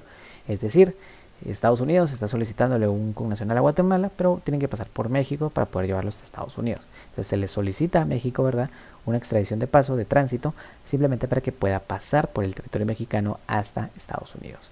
Y esos serían entonces los distintos tipos o las distintas clases de extradición, ¿verdad? Son prácticamente las características o los sujetos que componen la extradición: activa, pasiva, voluntaria, espontánea y de tránsito. Y entonces ahora, en cuanto a los principios, recordemos: principio de legalidad, principio de especialidad, principio de no bis in idem, doble incriminación, exclusión por delitos políticos o comunes conexos con políticos, exclusión por faltas, inejecución de pena de muerte y derecho de no entregar a nacionales. Esos serían entonces los principales las principales estipulaciones, los principales principios para poder llevar a cabo una extradición. De lo contrario, no puede llevarse a cabo una extradición. Luego también tenemos la Corte Penal Internacional como ese ente regulador de todas estas, de otro tipo de figuras, ¿no? Que tienen que ver más con los crímenes de guerra y con los abusos en masa. La Corte Penal Internacional entró en vigencia el 1 de julio del año 2002, de conformidad con el Estatuto de Roma. Ojo, porque eso podría venir en el examen también, ¿no? El Estatuto de Roma entonces fue ese tratado internacional el cual dio pie a la creación de la Corte Penal Internacional, el cual fue adoptado en la ceremonia especial de la Organización de las Naciones Unidas el 17 de julio de 1998. Es un tribunal permanente, tiene una sede permanente en La Haya, que le permite ejercer su jurisdicción penal a todos los días y todas las horas del año, ¿verdad? Artículo 1 del Estatuto. También nos dice que es complementario a la justicia penal de los países. Esto quiere decir que la Corte Penal Internacional solo puede intervenir después de que se determine que la justicia penal del país afectado, donde se cometieron los crímenes, ¿verdad?, ha sido negligente o carece de capacidad para el juzgamiento. Luego también tenemos que se fundamenta en el principio de legalidad. Solo perseguirá los delitos por los cuales tiene competencia. Es decir, tienes una serie de delitos que ahorita los vamos a ver y solo puede juzgar esos delitos. No pueden venir y empezar a juzgar otro tipo de cosas como el narcotráfico, o yo qué sé, por ejemplo, lesiones o otro tipo de cosas que no tengan que ver con la competencia y con las atribuciones de la Corte Penal Internacional. Luego también tenemos que no es retroactiva, de conformidad al principio de legalidad, no puede conocer hechos que ocurrieron antes de su vigencia, ¿verdad? No puede conocer entonces hechos que pasaron antes del 2002, en este caso, ¿verdad? En Guatemala, ojo acá, en Guatemala es a partir del año 2012, porque fue en ese año en el cual Guatemala ratificó el Estatuto de Roma. De lo contrario, entonces no se pueden juzgar ni el 2011 para abajo, ¿verdad? Delitos de cualquier tipo de índole que sea competencia de la Corte Penal Internacional. Ahora bien, solo para conocer un poquito cómo se conforma la Corte, está conformada pues por 18 magistrados divididos en presidencia, 3 salas, la fiscalía y la secretaría de la Corte. Tenemos entonces, por acá tenemos entonces la composición, los delitos, ¿verdad?, que conoce la Corte como tal. Por una parte tenemos entonces el genocidio. Yo les hacía anoche, ¿verdad? Anoche que también estábamos revisando un poquito esto, les estaba haciendo ahí el subrayado para que lo fuéramos asociando de una mejor manera, porque esto también es posible que venga en el examen. Lo bueno es que no son tantos delitos, son solo 4. El primero es el genocidio, ¿verdad?, que es el hecho delictivo que tiene como objetivo esencial destruir total o parcialmente a un grupo nacional, étnico, racial o religioso. Ejemplo, matanzas a miembros de grupos, lesiones graves al grupo, esterilizaciones, traslados por la fuerza de niños del grupo, etc. Eso es entonces un genocidio. No necesariamente tiene que ser una matanza, sino que también se puede expresar, por ejemplo, en el traslado de niños para que ya no sigan creciendo dentro del entorno cultural y étnico en el cual habían crecido. Por ejemplo, la esterilización, que pues tiene como objetivo que tampoco se sigan procreando las personas de dicha etnia, de dicha raza o de dicho grupo religioso, de dicho país, ¿verdad? Entonces, de todas estas expresiones podemos concluir que se comete genocidio. No necesariamente tiene que ser matanza, ¿verdad? Luego pasamos entonces con los crímenes de lesa humanidad como segundo crimen o segundo delito que compete a la Corte Penal Internacional. ¿Qué son los crímenes de lesa humanidad? Son ataques generalizados o sistemáticos que se dirigen a una población civil con el pleno conocimiento de dicho ataque. Ejemplo, asesinatos múltiples, tentativas de dicho asesinato, esclavitud sexual, prostitución forzada, embarazo forzado, desaparición forzada de personas, persecución y crimen de apartheid. Prácticamente serían todos estos crímenes que se cometen de una forma sistematizada. Por ejemplo, recordemos estos grupos terroristas que tenemos en países de Medio Oriente, ¿no?, que pues llegan a cometer ciertos crímenes de esta índole, sobre todo de trata de blancas, ¿no?, de prostitución, de trata de personas, trata de niños también. Entonces todos estos crímenes que son cometidos, como les digo, en este caso, ¿no?, grupos terroristas, pues son considerados como crímenes de lesa humanidad, ¿verdad? Entonces eso sería en cuanto a los crímenes de lesa humanidad. El crimen de Arfaid pues hace alusión al asesinato, la tortura y el tratamiento inhumano, ¿verdad? De alguna persona en concreto que, bueno, de algún grupo de personas en concreto que pertenezcan a cierto grupo racial, ¿verdad? O a cierto grupo determinado étnico, ¿verdad? Entonces también se podría constituir entre estos delitos el arrasar completamente con su hábitat o con los lugares propios de esas personas.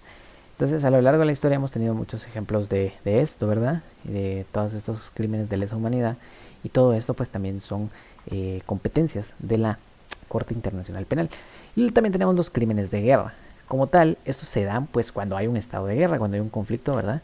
Un estado, una proclamación de guerra, porque aparte es un conflicto armado y aparte pues como tal es un estado real de guerra, ¿no? Son dos cosas distintas. Pero bueno, los crímenes de guerra, entonces pues tenemos ciertos estatutos, ciertos parámetros que se fijaron en los convenios de Ginebra, ¿verdad? Que regulan ciertas obligaciones que tienen los grupos armados en los conflictos internos o internacionales.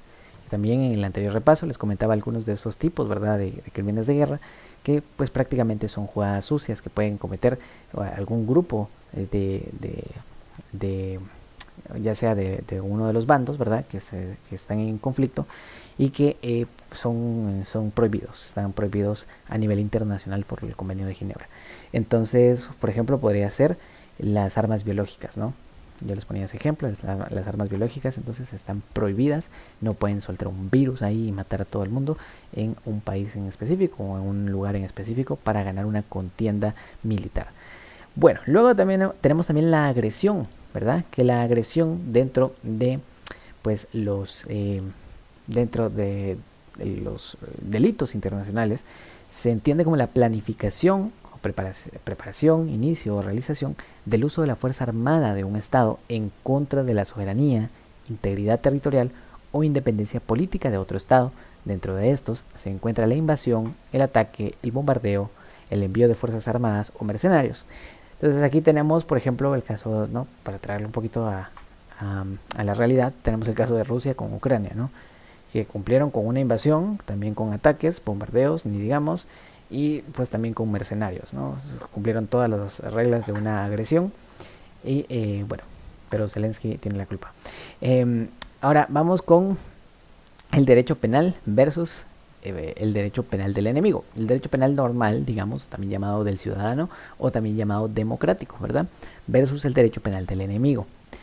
Vamos a ver entonces este temita que nos quedó pendiente, que no lo puse hasta atrás porque pues, realmente consecutivamente debería de ir hasta ahí. Nosotros para tema de examen únicamente vamos a ver hasta la Corte Penal Internacional, ¿ya? Esto es entonces el último tema el que vamos a tratar de todos los temas vistos en clase. También los demás temas que tenemos que ponerle atención serían a las escuelas, ¿verdad? Que el licenciado dijo que van a venir. También a César Becaria, que dijo que lo estudiamos porque también va a venir. Y pues evidentemente todo lo que tiene que ver con el origen, desarrollo, las definiciones y la construcción del derecho penal, ¿no? También desde su forma de implementarlo en el sistema penitenciario y todo lo que vimos al principio del repaso y que está también ahí en la presentación que ustedes pueden ver. Todos estos serían entonces los temas que van a venir en el examen, ¿verdad? Hasta la Corte Penal Internacional. Y uno de esos temas es también el derecho del enemigo, que como les comento, no lo puse antes porque me lo salté por ahí, pero bueno, igual se los pongo acá como último tema del resumen, ¿verdad? El derecho penal del enemigo es un concepto que marca la diferencia entre un derecho penal del ciudadano, el cual está dirigido a personas, y el derecho penal del enemigo está destinado a no personas, determinados enemigos de la sociedad. El derecho penal del enemigo se caracteriza por identificar los rasgos de una tendencia político-criminal marcada por objetivos eminentemente preventivos y sobre todo encaminados a ciertas formas de criminalidad consideradas de especial gravedad, entre las que cabe clasificar como supuestos paradigmáticos el narcotráfico y el crimen organizado. Es decir, prácticamente estas dos figuras son competencia del derecho penal del enemigo. Se les trata de una manera distinta a estos dos tipos de crimen, de forma de ejercer el incumplimiento de la norma, porque son sistematizados, son con hecho pensado, ¿ya? Se tiene ese dolo, esa intención de actuar mal. En cambio, se tiene esta intención para poder no solo actuar mal una vez, sino una serie de veces para llegar a un objetivo en común, ¿verdad? Sin embargo, pasándose las normas jurídicas por alto totalmente. Sí, adelante. No sé si alguien levantó la mano o hizo un comentario. No. Hegel, dice Ronald. Sí, ya fue hace tiempo, no te leí, Ronald, pero bueno. Bueno, continuando entonces, ¿verdad? Que ya los voy a dejar y ya nos vamos a dormir, no tengan pena. Vamos a ver entonces cuáles son las diferencias, ¿verdad?, del derecho penal del ciudadano con el derecho penal del enemigo. Se constituye como un esquema de regulación penal que confiere al autor o presunto autor de un delito un tratamiento que se ciñe a los criterios que informa el derecho penal del Estado de Derecho, ¿verdad? El Estado de Derecho, es decir, ese Estado que protege y preserva las garantías institucionales y las garantías individuales de las personas, ¿verdad? Lo que conlleva el reconocimiento de una condición de persona o ciudadano, o lo que es lo mismo, el respeto a cuantos derechos, ¿verdad?, y garantías sustantivas y procesales que ordena la configuración estatal. Ese es el derecho penal del ciudadano, es decir, es un tipo de derecho penal un poquito menos drástico, como les comentaba antes en la presentación, ¿verdad?, que pues se ejerce precisamente para poder entonces tratar de una manera más humana a las personas a la hora de ejercer las condenas o a la hora de ejercer también pues el mismo proceso, ¿no? No necesariamente solo la condena. Y luego también tenemos el derecho del enemigo. En contraposición a este modelo aparece el derecho penal del enemigo, que es una estrategia legislativa dirigida a ciertos sujetos que son identificados como enemigos o adversarios, individuos que en consecuencia son despojados del estatus de persona y por consiguiente de una serie de derechos y garantías que por mandato universal son inherentes a todo ser humano, es decir, se les quitan ciertos derechos especiales, ciertos privilegios, porque pues no son considerados entonces en su totalidad personas, sino que son considerados enemigos, porque su existencia simplemente sirve para poder infligir la norma. Por eso se les considera de esta manera y se les utilizan medidas más drásticas sin algún tipo de consideración a las garantías sustantivas que vemos reflejadas en el derecho penal del ciudadano. Eso sería prácticamente, son dos tipos de derechos distintos. El derecho penal del enemigo es más drástico y está enfocado en las estructuras organizadas como el crimen organizado, como el narcotráfico, mientras que el derecho penal está enfocado pues en los ciudadanos que no tienen estas intencionalidades a largo plazo. Y bien, compañeros, entonces esto sería en cuanto al resumen. Ahora no sé si gustan que revisemos el cuestionario que les mandé, que revisemos las respuestas, ¿verdad? Si gustan, los que están por acá todavía, las podemos revisar con mucho gusto y así vamos viendo, vamos comparando. Entonces, bueno, no sé, ahí por los que desean quedarse, son bienvenidos, ¿verdad? Y pueden ver las respuestas. Entonces, la primera respuesta, ¿verdad?, de la primera serie sería entonces, este principio del derecho penal exige que para que se genere un delito debe existir dolo o culpa, es el principio de culpabilidad, ¿verdad? No hay delito sin dolo o culpa. Principio de culpabilidad. Número 2. Es la facultad que tiene el Estado de ejercer justicia mediante sanciones, el jus puniendi. Número 3. Son normas dirigidas al ciudadano y que tienen la finalidad de prevenir hechos delictivos, normas primarias, ¿verdad? Recordemos que las secundarias son para los jueces y los órganos de justicia. Para los ciudadanos son únicamente las normas primarias. 4. Teorías que se establecen a través de la pena, que establecen que a través de la pena se debe compensar o reparar el daño causado. Se basan en la ley del talión. Tenemos las teorías retributivas, las teorías eclécticas, teorías clásicas, teorías relativas.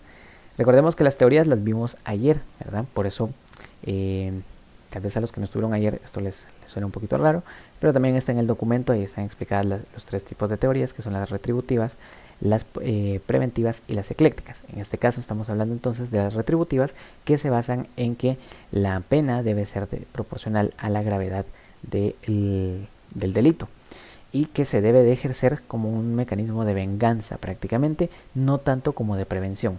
Esas son las teorías retributivas. Luego tenemos en el punto número 5 que se da al aplicar una ley no vigente a un hecho que ocurrió antes de su vigencia. Entonces tenemos la retroactividad, ultraactividad, ley excepcional, ley temporal. En este caso sería la ultraactividad, ¿verdad? Se da al aplicar una ley no vigente a un hecho que ocurrió antes de su vigencia. Ok, luego tenemos entonces la excepción de la territorialidad de la ley penal, que es cuando se aplican hechos que ocurrieron en un estado diferente, ¿verdad? Entonces, en este caso, pues tenemos extranacionalidad, procesos penales diplomáticos, extraterritorialidad, la jurisdiccionalidad o jurisdiccional. ¿No? Aquí ni siquiera lo puse bien, perdonen, pero era algo como jurisdiccional. Bueno, en este caso entonces es la extraterritorialidad, ¿verdad? Que es cuando se da una ley penal, se aplica en otro estado, ¿verdad? Diferente donde ocurrieron los hechos. Eso es prácticamente.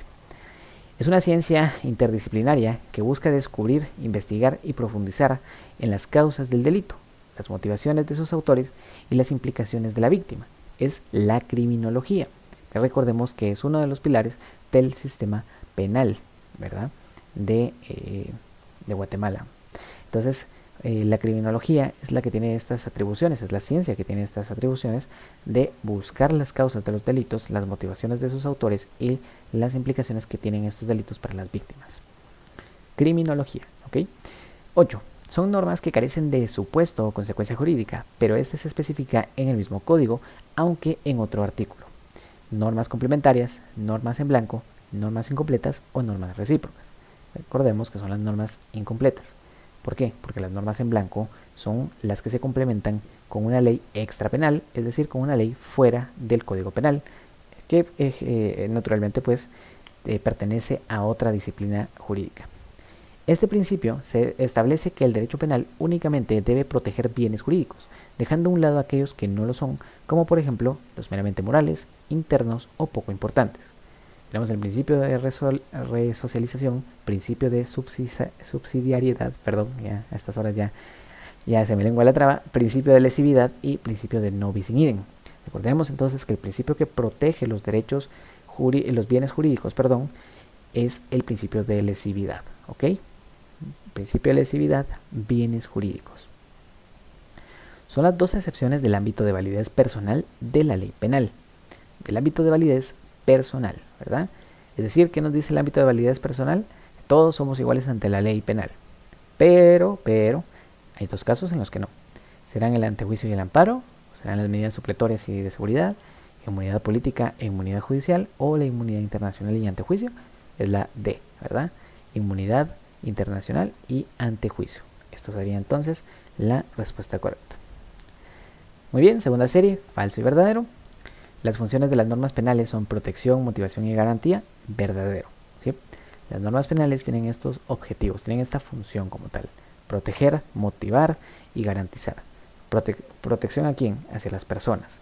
¿Motivarlas a qué? A que se abstengan de cometer delitos, y garantías, garantizar la seguridad de los mismos, ¿ya? Número 2, el principio de subsidiariedad establece que las leyes penales se deben complementar o apoyar de otras ramas del derecho para cometer sus fines. Falso. Dicho principio establece que el derecho penal solo debe intervenir en los casos más graves, donde otros mecanismos lesivos no sean suficientes. Es decir, prácticamente no nos dice que las leyes penales se tienen que basar en su totalidad en otras leyes para poder, de otras ramas del derecho, para poder complementarse o para poder ejercerse, no, porque el Código Penal pues sí tiene algunas excepciones en las que estos casos sí se dan. Sin embargo, es un código bastante completo que ejerce su propia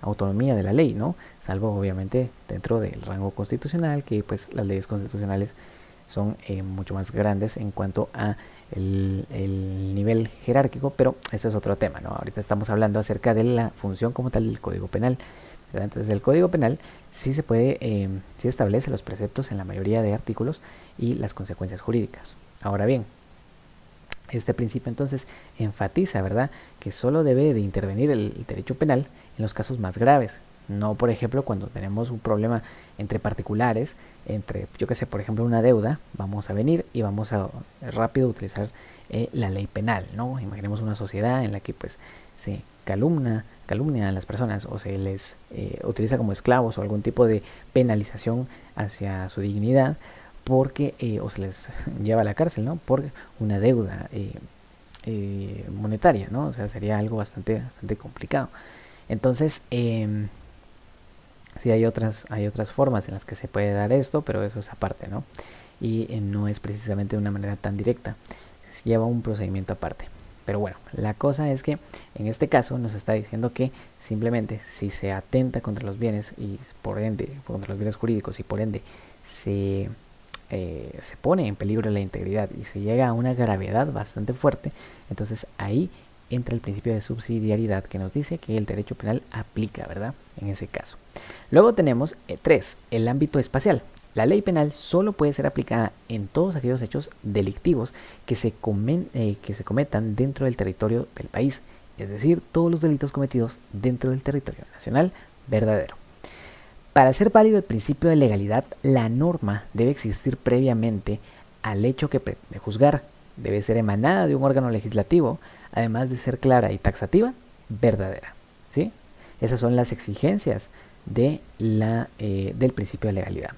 Debe de existir, ¿verdad? Previamente al hecho que pretende juzgar, es decir, no podemos venir nosotros y crearnos una ley para juzgar a nuestro antojo a personas o las acciones que cometieron otras personas, ¿verdad? Que antes no se consideraban delitos.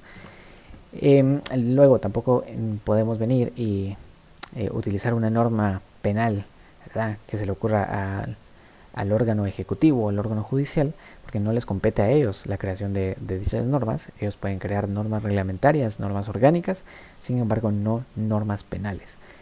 Las normas penales únicamente le competen al órgano legislativo, ¿verdad? Al poder legislativo. Además de ser clara y taxativa, es decir, que sea entendible y que no tenga algún tipo de problema o vicio a la hora de su interpretación. Verdadera. 5. La finalidad del sistema penitenciario es hacer valer la justicia mediante mecanismos que procuren el aislamiento total del delincuente, previendo así conductas destructivas para el resto de la sociedad. Falso. La finalidad del sistema penitenciario es ofrecer los recursos y condiciones para que los reclusos puedan reintegrarse a la sociedad. Es decir, no pretende aislarlos para que estos se aparten totalmente de la sociedad y se aparten o se abstengan de tener conductas sociales, sino que al contrario, se fomentan estas conductas sociales dentro de los centros preventivos, ¿verdad? Que más que pues pretender ser un castigo, que también sí lo son, y aquí pues también aplica un poquito lo de las teorías, ¿no? Retributivas, preventivas y todo, más que ser eso, pues también se busca que estas personas pues logren cambiar, logren recapacitar y se logren reubicar otra vez dentro de la sociedad. Muy bien. 6. Las normas taxativas son aquellas normas que van dirigidas, ¿verdad?, a los jueces con la finalidad de que estos impongan una pena si alguien violenta la ley. Falso, ¿verdad? Dicha atribución es propia de las normas secundarias. Entonces, las normas secundarias son las que tienen esta facultad de ir dirigidas hacia los jueces, los órganos jurisdiccionales, ¿verdad?, para que puedan emitir resoluciones apegados en ley. 7. La Corte Penal Internacional es un tribunal permanente subordinado por la Organización de las Naciones Unidas. Falso.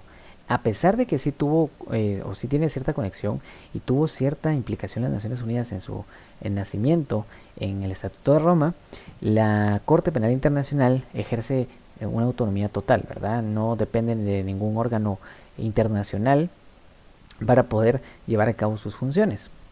Entonces es un tribunal autónomo e independiente. La doble incriminación establece que para conceder una extradición se tiene que contemplar el hecho tipificado como delito en ambos estados. Verdadero. Este es uno de los principios de la extradición, ¿verdad? Que para que se logre concretar la extradición, pues debe de considerarse delito el reclamo en ambos países. De lo contrario, pues no se puede dar la extradición. Esto nos lo dice el principio de la doble incriminación, ¿verdad? 9. La prevención general negativa, positiva y especial forman parte de las teorías preventivas. Falso, ¿verdad? Esto también es de las teorías que como les digo, no lo vimos hoy, pero ahí lo pueden leer en el documento o también lo pueden ver en el repaso de ayer. Justificación: tales elementos constituyen a las etapas de las teorías eclécticas, ¿verdad? Las teorías eclécticas entonces consideran un cierto tipo de prevención, ¿verdad? Que son 3 fases de prevención, que primero se empieza con la prevención general negativa, luego la positiva y luego la especial, ¿verdad? Son estos 3 tipos de prevenciones que, como les digo, están contempladas dentro de las teorías eclécticas. Recordemos que esto de las teorías, pues prácticamente son teorías en las cuales se aplica la pena, ¿no? O teorías para los fines de las penas. Tenemos entonces las teorías retributivas, como les digo. También tenemos las teorías preventivas y las teorías mixtas o eclécticas que combinan los postulados de ambas. Así, solo para hacer una pequeña reminiscencia rápido, las retributivas, yo les comentaba que se buscan, su finalidad es poder castigar, ¿verdad? Poder castigar en base a la intensidad del crimen que se cometió. Las teorías preventivas lo que buscan es castigar, pero para evitar que las demás personas cometan delitos y pues vean que a falta de castigos pueden hacer lo que se les venga en gana, ¿no? Esas son las teorías preventivas. Y luego tenemos las teorías eclécticas, que son una combinación de ambas. Y como son una combinación, entonces consideran la prevención general negativa, la prevención positiva y la prevención especial, ¿verdad? Como etapas dentro de sus procesos. Eso es prácticamente.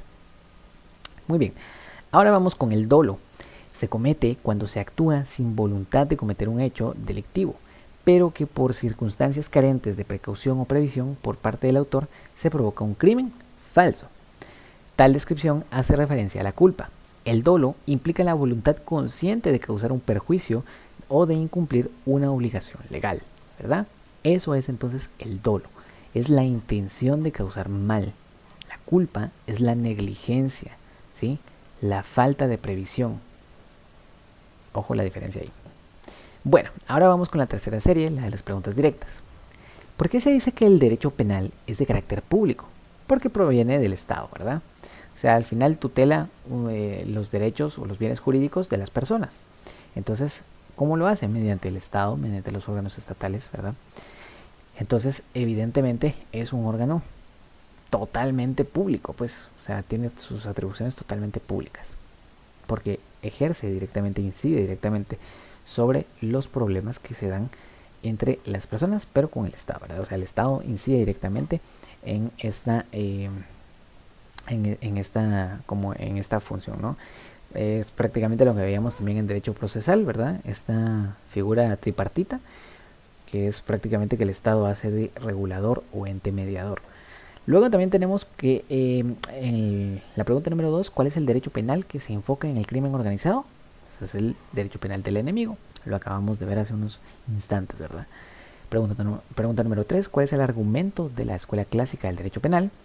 La escuela clásica se fundamenta en el derecho natural y considera al criminal como un sujeto libre y responsable. Su método se basa esencialmente en la razón y afirma que la imputabilidad de un hecho se basa en el libre albedrío de la persona para poder elegir su conducta. Quedémonos entonces con esto, que prácticamente dice que los delincuentes pueden elegir su conducta, son conscientes, ¿verdad?, de los daños que pueden provocar. Recordemos que la escuela positiva dice, no todos son conscientes, porque tenemos ambientes sociológicos, tenemos también enfermedades psicológicas o factores psicológicos que influyen mucho en el desarrollo, ¿verdad?, de las personas, y también tenemos pues ciertos tipos de algún tipo de enfermedad o algo de otra índole que pueda propiciar que no se acaten las órdenes. Y la escuela pues ecléctica nos dice, o las escuelas eclécticas nos dicen que es una combinación, ¿no?, de todo, prácticamente. Sí, hay libre albedrío para algunas personas, pero también existen, ¿no?, ciertos impedimentos que no permiten que las personas puedan discernir entre el bien y el mal. Entonces se les debe de juzgar dependiendo de su condición. Eso es prácticamente un resumen, así a grandes rasgos, de las escuelas. 4. ¿Qué afirma el principio de non bis in idem? El non bis in idem es la garantía, ¿verdad?, de que nadie podrá ser sancionado 2 veces por el mismo hecho. Artículo 17 del Código Procesal Penal. Pregunta número 5. ¿Qué indica el principio de proporcionalidad? Indica que la gravedad de la pena debe ser equiparable a la gravedad del delito, de modo que exista un equilibrio, ¿verdad? No se pueden exceder entonces con las penas. Número 6. ¿Cuál es el mecanismo internacional que tienen los estados para requerir a otro estado la entrega de una persona para que sea juzgada en el estado que lo ha solicitado? La extradición. Número 7. ¿Cuáles son los delitos que conoce la Corte Penal Internacional? Son 4, ¿verdad? Genocidio, delitos de lesa humanidad, crímenes de guerra y agresión. Número 8. ¿A partir de qué año conoce delitos la Corte Internacional Penal, o la Corte Penal Internacional en Guatemala, gracias a la ratificación del Tratado del Estatuto de Roma? Desde el año 2012 en adelante. Ojo, porque esa podría ser pregunta de examen. ¿Desde cuándo conoce la Corte Penal Internacional delitos en general? Desde el año 2002. Pero Guatemala ratificó el Tratado del Estatuto de Roma hasta el año 2012. 9. ¿Cuál es el principio que aboga por el tratado del sistema penitenciario hacia los presos, evitando acciones de tortura o de cualquier otra índole que menoscabe la integridad del preso? Principio de humanidad, ¿verdad? Humanidad de las penas. Prácticamente recordemos que hay 8 principios, ¿verdad? El que aboga por los presos pues es este precisamente, junto con el principio de resociabilidad, que es prácticamente volver a traer a la sociedad a los presos, pero ya obviamente cambiados, ¿no? Mediante el sistema penitenciario. 10. Es un principio de la extraterritorialidad que se da cuando a un sujeto no se le aplica por diversas razones la ley penal del Estado que le corresponde y de manera supletoria se aplica la ley penal de otro Estado, principio de justicia supletoria, ¿verdad? Es prácticamente entonces cuando pues hay corrupción en algún Estado, cuando pasa algo y no se puede, ¿verdad?, juzgar o no se quiere juzgar a una persona que cometió un delito en otro Estado, entonces se niega la extradición y aparte no se cumple el juicio, ¿no? Recordemos que cuando un Estado niega una extradición, tiene la obligación de iniciar el juicio contra la persona a la cual se le está requiriendo la extradición por parte del otro Estado, ¿no? O sea, es decir, ok, no te voy a dar a mi conciudadano, pero yo lo voy a juzgar con mis propias leyes. Sin embargo, hay veces que no pasa eso, y entonces ahí se cumple el principio de justicia supletoria, que nos dice, ok, entonces el otro Estado puede venir y pues aplicar la ley penal, ¿verdad? Su ley penal para esta persona, para dicha persona. ¿Cuál es la figura legal que se aplica cuando la ley vigente al momento de cometer un delito fuere distinta a cualquier ley posterior, por lo cual se valora la utilización de la norma más favorable para el reo? La extractividad, ¿verdad? Recordemos entonces que la extractividad es a nivel general. Recordemos, veamos ese mapa mental. Tenemos la extractividad hasta arriba, que es cuando hay una utilización extraordinaria de la ley, que quiere decir que se utiliza de una manera poco convencional, ¿verdad? Solo en ciertos casos concretos, que se puede dar con la ultraactividad y la retroactividad, ¿ok? Luego tenemos en la número 12 que nos dice, ¿cuál es la ley que establece que la bandera que identifica a un país, sus aeronaves y buques, también define el estado en el que se registra un buque? Lo que le otorga jurisdicción y competencia sobre ese barco es la ley del pabellón, ¿verdad? Esta también podría ser una pregunta de examen, así que mucho ojo. Bueno, cualquiera la verdad podría ser una pregunta de examen, pero estas que a veces igual no les damos tanta importancia podrían venir por ahí también. Entonces la ley del pabellón es la ley esta de las banderas, ¿verdad? Que pues dependiendo de la banderita que tengan los buques y aeronaves, pues prácticamente a esa jurisdicción pertenecen. ¿Y qué quiere decir entonces? Que todos los actos delictivos que se den en esa aeronave o en ese buque, pues van a ser condenados o van a ser penados con el código penal, ¿verdad?, del país al que pertenece dicho vehículo. ¿Cuáles son las dos formas mediante las cuales se expresa la extractividad? Mediante la retroactividad y la ultraactividad, ¿verdad? Esas son las dos formas en las cuales se expresa. ¿Quién fue César Beccaria y cuál fue su obra con mayor repercusión? Fue un jurista, filósofo y economista y escritor italiano. Es considerado un pilar del liberalismo penal y un precursor del derecho penal científico. Su obra más destacada es el Tratado de los Delitos y las Penas de 1764. Y por último, ¿cuáles son las principales, que omití el son, cuáles son las principales ideas que aportó Beccaria al derecho penal? Las principales ideas de César Beccaria fueron que abogó por la humanización de las penas, propuso que las penas fueran proporcionales a los delitos, criticó la pena de muerte, argumentó que las leyes debían aspirar al bien común de la sociedad. Estos fueron los postulados más destacados de César Beccaria acerca de las penas, ¿verdad? Y acerca del sistema penitenciario como tal y de las reformas que conllevó su obra para los distintos sistemas penitenciarios de Europa durante el siglo XVIII. Luego tenemos la cuarta serie, ¿verdad? Que nos dice que realizar, perdón, aquí es que estaba haciendo ahí un poquito a la carrera, entonces con las prisas, pues se me pasan cositas. Realiza un cuadro comparativo con las distintas escuelas de pensamiento del derecho penal. Ese era el cuadro que yo les mostraba, ¿verdad? Si quieren lo revisamos un poquito más, lo revisamos otra vez para que nos quede bien claro. Primero tenemos la escuela clásica, positiva y escuela ecléctica. Estas son las principales escuelas. Solo están estas tres, ¿verdad?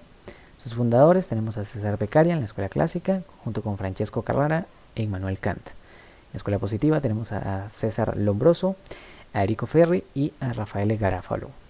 En la escuela ecléctica tenemos a Franz von Liszt, ¿verdad? Como máximo representante. Fue un jurista que en determinado momento hizo una convención en el siglo XX para poder unificar los postulados y extraer las mejores ideas de cada una de las escuelas anteriores.